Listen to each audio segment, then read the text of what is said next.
জয়গুরু প্রিয় বন্ধুরা, সবাইকে অনেক অনেক ভালোবাসা। আমি আজকে আবার একটা মিনি ব্লগ নিয়ে আসলাম, আর আমার মিনি ব্লগে সবাইকে স্বাগত। আর আমি ঘুম থেকে উঠে গেছি, আর আজকে এখানে প্রচণ্ড বৃষ্টি, আর বৃষ্টির মধ্যে ঘুমটা তো খুব আসে।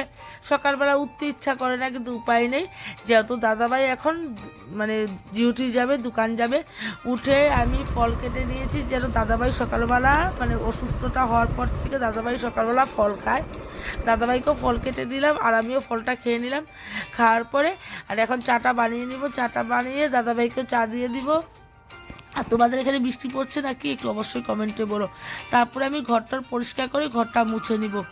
আর আজকে যেহেতু এক জায়গায় যাব, কোথায় যাব তোমরা দেখতে পাবে অবশ্যই। তারপর আমি ঘরটা দেখো এখানে মুছে নিয়েছি, ঘরটা পরিষ্কার করে নিয়েছি। আর তাড়াতাড়ি করে আমি ফটাফট করে সবজি আর ভাত বানিয়ে নিলাম, ডাল। এদিকে আমার রান্নাও কমপ্লিট, এখন আমি দিয়ে দিচ্ছি। আর তোমরা কে কী দিয়ে খেয়েছো অবশ্যই কমেন্টে বলবে। আর দেখো ভাতটা দিয়ে দিয়েছি, যেহেতু আমি আর মেয়ে, আর যেহেতু আজকে দাদাভাইয়ের দোকানে মানুষ নেই বলে খেতে আসবে না, তার জন্য আমাদের দুজনের জন্য আজকে অন্য কিছু বানাইনি।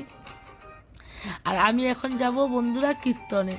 আমাদের এখানে অষ্টপ্রহর কীর্তন হয়, আর আমার কীর্তন শুনতে খুবই ভালো লাগে, আর আমার খুবই ভালো লাগে কীর্তন শুনতে। আর দেখো যে আমাদের এখানে বছরে একবার অষ্টপ্রহর করতে হয়। আর সবাইকে প্রণাম করে আশীর্বাদ নিয়ে আজকের জন্য মিনি ব্লগ